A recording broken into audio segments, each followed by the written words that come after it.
دوستان سلام، امیدوارم حالتون خوب باشه و همونطور که بهتون وعده داده بودم قرار شد ما وبسایتی رو بهتون معرفی کنیم که بتونید از طریق مهارت‌های ساده کسب درآمد دلاری از اون داشته باشید. خب یکم تهیه این ویدیو طول کشید و اون هم به دلیل این بود که یه چند تا ریزه‌کاری بود که من باید اول اونا رو حل می‌کردم و بعد به شما میگفتم چطور برید داخل این وبسایت ثبت نام کنید که خدا نکرده به عنوان یک ایرانی که دارید ثبت نام می‌کنید به مشکل نخورید. خب بدون معطلی بریم سراغ آموزش امشب.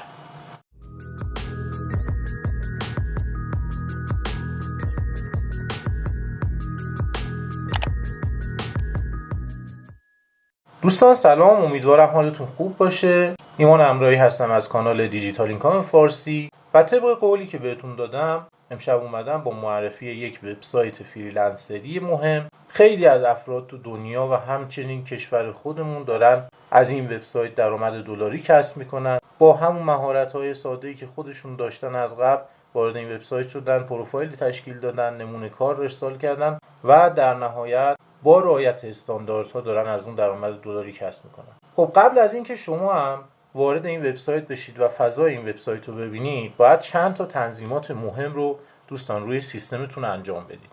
اولین موردش اینه که شما از یک VPN معتبر استفاده کنید و ترجیحاً IP ثابت.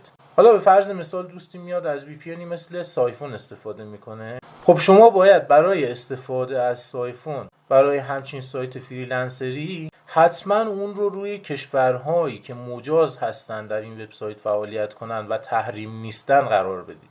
خب من لیستی از اونا تهیه کردم که الان بهتون عرض میکنم. ببینید IP های مجاز برای فایور کشور امریکا، کانادا، انگلیس، استرالیا و سنگاپور هستن. معمولا اینا کشورهایی هستن که IP های ایمن و پایدار دارن و برای اتصال VPN مناسبن. IP های غیر مجازی که برای فایور هست کشورهایی هستن که معمولا تحریمن، مثل کشور ایران، کره شمالی، کریمه، کوبا، سوریه و کشورهای دیگه‌ای که تحت تحریم‌های بین‌المللی هستن و نمیتونن از این وبسایت استفاده کنن، البته با IP خودشون. وقتی از VPN استفاده میکنید حتما روش برداشت و پرداخت رو با IP کشوری که دارید استفاده میکنید هماهنگ کنید. به فرض مثال ممکنه پیپل تو بعضی از کشورها سرویس ارائه نده، پس حتما شما باید روش برداشت و پرداخت رو با IP اون کشوری که قراره ازش استفاده کنید و داخل این وبسایت باهاش جوین بشید و عضو بشید حتما هماهنگش کنید. اما تنظیمات دیگه‌ای که باید انجام بدید روی مرورگر کرومتون هست دوستان.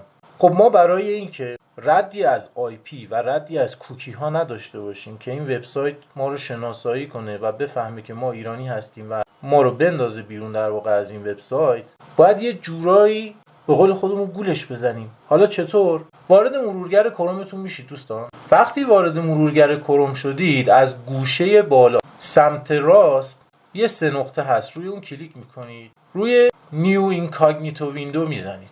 در واقع ما یه پنجره‌ای باز میکنیم بدون رد اثر کوکی ها و آی پی ها که این وبسایت نتونه تشخیص بده ما از ایران جوین شدیم.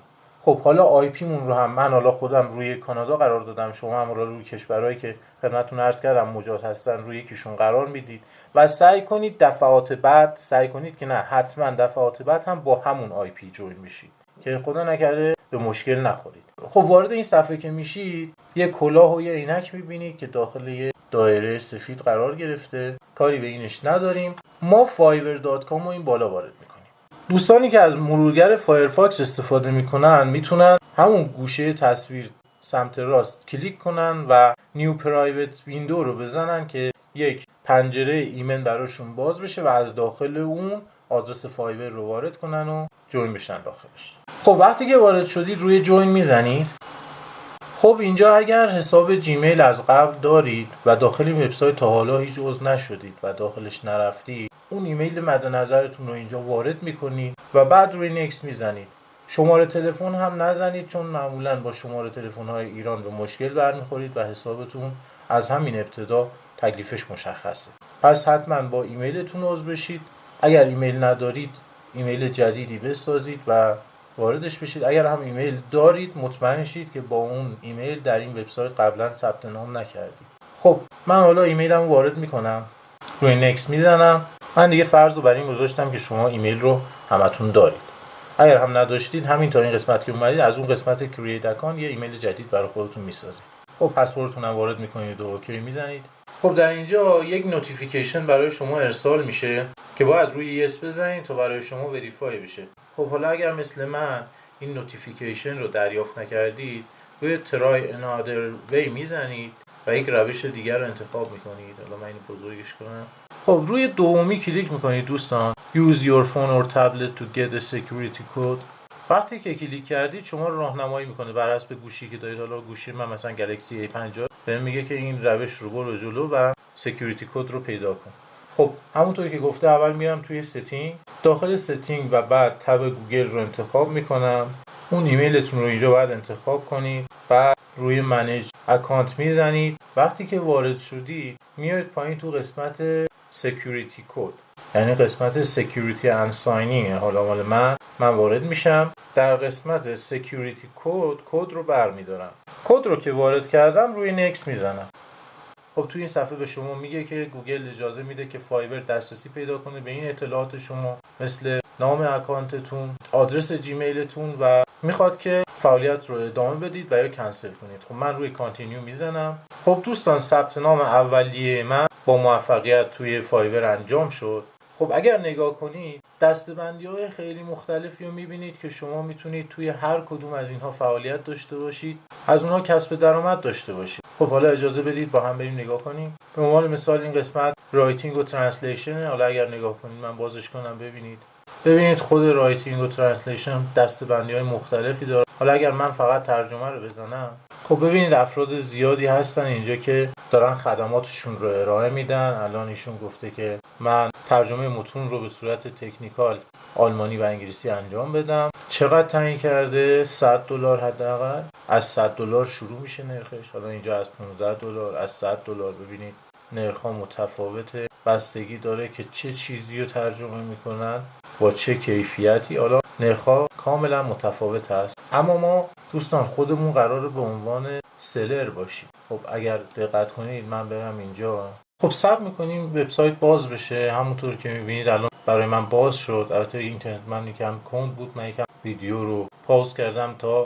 بتونم صفحه رو باز کنم. خب وقتی که باز شد اگر بیاید پایین نگاه کنید ببینید خدماتی که نوشته، اینها فریلنسرایی هستن که دارن توی یه زمینه خاص، مثلا به فرض مثال اولی گفته من میتونم پادکست بنویسم، نوت پادکست رو بنویسم، از $25 قیمت ها رو شروع کرده. خب امتیازش رو نگاه کنید، مثلا هر بار که شما خدماتی ارائه بدید این امتیاز برای شما همه بالاتر و بالاتر و بالاتر میره و اعتبار بیشتری توی این وبسایت کسب میکنید. خب ما که نمیخوایم الان خدمات از اینا بخریم، در واقع ما که نمیخوایم کاریو بدیم اینا برامون انجام بدن، ما میخوایم به عنوان فریلنسر خودمون فعالیت کنیم. برای همین میایم داخل قسمت پروفایل. حالا قسمت گوشه اگر دقت کنید برای من یه دی زده. خب شما حالا ممکنه این حرفش فرق کنه ولی قطعا مال شما هم همین قسمت خواهد بود. این دی اول مثلا جیمیل من هست یا اکانت من هست، شما ممکنه اسم دیگه‌ای باشه و برای شما حرف دیگه نمایش داده بشه. روی اون کلیک میکنم. از قسمت بیکام سلر من میخوام یک فروشنده باشم توی این وبسایت. بیکام سلر رو میزنم. خب صبر میکنیم تا این صفحه هم کامل باز بشه. خب اینجا دوباره روی بیکام سلر کلیک میکنم. خب اینجا میتونید یه ویدیو هست تماشا کنید که چطور یک پروفایل موفق بسازید. بعد میرید پروفایل خودتون رو میسازید و خدمات خودتون رو اینجا پابلیش میکنید. من روی کانتینیو میزنم. خب اینجا یه سری توضیحات بهتون داده که باید چه کار کنید. بهترین حالت اینه که یک پروفایل خوب و قوی بسازید. حتما از هوش مصنوعی کمک بگیرید و به هیچ عنوان مشخصات فیک وارد نکنید دوستان. روی کانتینیو میزنیم. باز کانتینیو رو میزنیم. خب همونطور که میبینید دوستان این وبسایت سختگیری زیادی داره، برای همین طول میکشه. مقدار ثبت نامش باید دونه دونه مراحل رو پیش برید. حالا دیگه اینجا کاملا مشخصه. من برای اینکه ویدیو خیلی طولانی نشه دیگه ادامه رو نمیگیرم براتون و امیدوارم که خودتون بتونید انجام بدید. اگر هم سوالی داشتید باز بپرسید.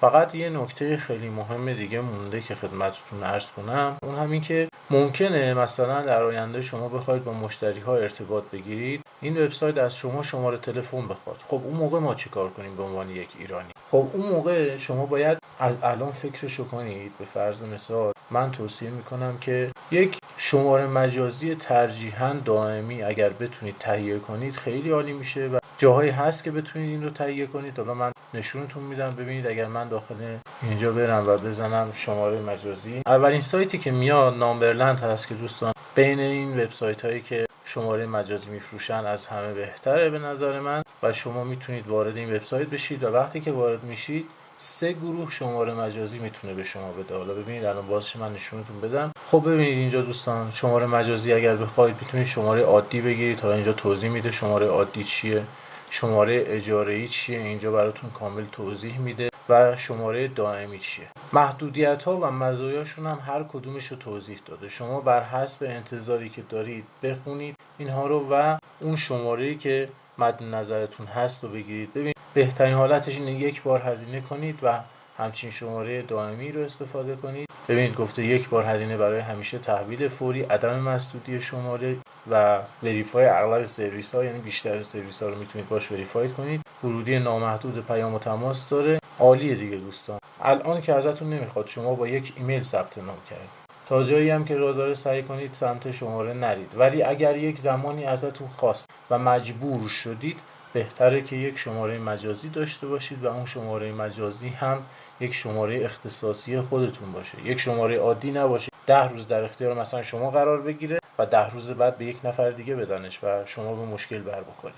برای همتون آرزوی موفقیت میکنم. ممنون میشم از من حمایت کنید و کانال رو سابسکرایب کنید اگر تا بار نکردید. ویدیو رو هم لایک کنید که به من انگیزه بدید ان شاءالله بتونم ویدیوهای بهتر و با کیفیت تری براتون تولید کنم.